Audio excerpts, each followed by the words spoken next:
The rebuild, redefining your identity through values and truth. This is a huge topic. And actually, to be honest, this is a great topic for Chris. Chris, what does that mean to you? The rebuild is such an important phase of your life because it is you 2.0 or maybe 5.0, depending on where you're at in life, right? It's an exciting period that I find a lot of joy because you can see change really fast in certain times. So rebuild would mean stop, like we talked about before.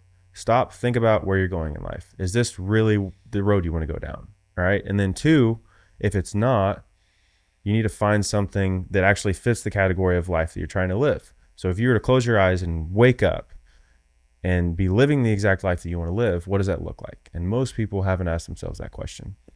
So once you figure out like what you're going after in terms of where you're headed and what road you're on, then you can start the rebuild. You reverse engineer that vision of the life you want to live. Just reverse it and think, how do I take step one? Well, if I want to have a big house and a nice car and all these things, that's not the dream we're talking about, right? Facts. Think about the people you want to be around, the impact you want to have, geographically speaking, where you want to live, the kids you want to raise, and all of these things that actually make life worth living, not the monetary things that are just, they're soul sucking in a way, right? And so the rebuild happens when you find a clear path for where you're headed, and then you reverse engineer it and start taking steps in your life to improve and grow. And if you don't know or have real clarity around that vision just yet, it's just taking action items to grow as an individual, which means improving your health, improving your fitness, and improving your mindset. And if you have a business, improving that as well. And that's why we're sitting down here today and talking, because we're talking about how we rebuilt ourselves to be where we are today. And I don't really have a step-by-step guidebook for how this works, but for me, I think I and do. you have one? Yeah, I have one. Okay, let's hear it. I think the number one is regret. If you wrote down all the things, if you knew you were going to die in a 10-year span, and you wrote down for the next 10 years the regret of what you wanted to do in your life, it's the easiest way to get clarity. I want to go to Africa. I want to go do this. I want to have this. I want to see the world. I want to do all these things. It comes back down to regret. I mean, you don't regret a day in our life because we built the life we want to live in the future. Mm-hmm. So I think if you just like, you saw yourself in that office space and you saw your boss and you're like, if I do this for 20 years, I'm going to regret the 20 years of my life because I don't want that position. Yeah, fat, miserable engineer. So I think there is a way. I think what you have to do, step one, is first off, be honest with yourself, right? Have, clarity of where your life actually is, right? For me, I get really stressed before I take a math test, and then I fail the math test and I'm not stressed anymore because at least I know exactly where I am. If you're not happy with your life, your relationship, where you're going in the future, break it down and then look at life in the future and what you wanted to do that you don't want to regret. And that to me is building a life you actually want to live that's going to make you be happy and fulfilled. Is like, I want a family. I want to be around the people that I actually want to be around. I want to travel the world. We don't regret a day in our life because we actually wrote down the things we want to do and now we've built it. Yeah, and it changes each year. I mean, the dream's going to evolve. It's going to change. You're going to pivot, and that's really important because it's not going to be a straight path. It's going to be like this. And sometimes you might stop. It's the river. The river or reservoir, but I think there's times for both. Me and you use the word seasons all the time. Yeah. But the truth is why I think Chris can really talk about this the most. Is Chris doesn't lie. He doesn't know how. It's just not part of his genetics. He's not going to sugarcoat anything. He's going to be very direct. He's going to be very honest. And I think there's truth in what I'm about to say about confidence. Confidence is truth. When you started putting those reps in at the gym, those runs in the logbook, you developed truth. Now you became an identity because that's exactly what you said you were going to do. And that becomes confidence. So I think like when you really look at the space, I'm very confident in who I am because I've gone through the things and I have truth behind the discipline of what I was doing.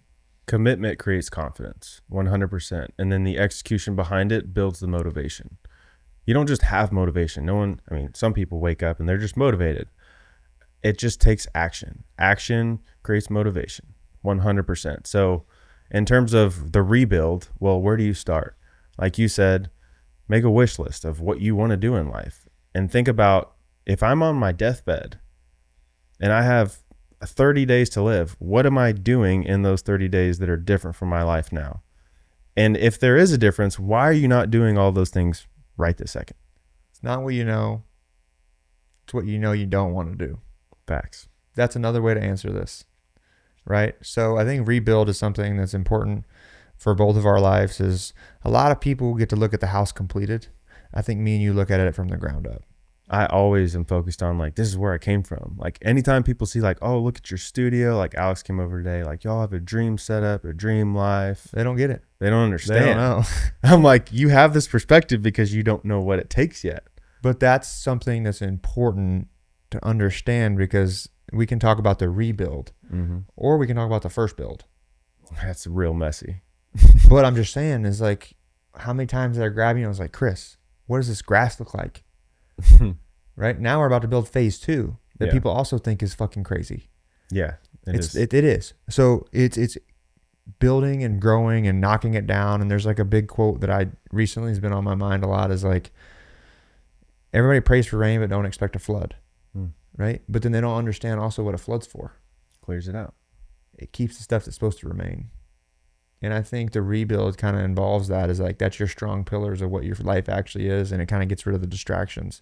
So when life crashes or collapses, it's also designed to rebuild in order to what's actually supposed to happen for you, or supposed to happen in your business, or it's a removal of certain things, people, projects, whatever that might be. And you kind of have to look at the rebuild that it's always in construction. Yeah, a loss is a gain in most instances when you're talking about a rebuild. Yeah. Loss of weight, loss of friends, loss of family. Like, it sounds bad, but it's true. You get a lot of clarity when you weed out the weeds.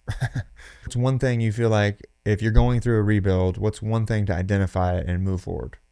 Identify your ideal life, and then think, in this position I'm in, all the responsibilities I have, where I'm going, does that fit this vision of the life that I want to live? Because if the answer is no, throw that out the door and start dreaming again, because that's what you've got to figure out before you rebuild yourself. Facts. So exactly what Chris said. I'm going to add on to a little spice of that. It's your time to take your pen and write your book. Most people have taken your pen and trying to write your book. You have to be very, very, very selfish in this process, because everybody's told you what to do and how to live, and you're not happy with those actual answers. Now you're questioning those answers and wanting more out of life. So you're going to have to take a responsibility and accountability for your actions, and be selfish of what you really want your life to be. Build a life you never have to escape from.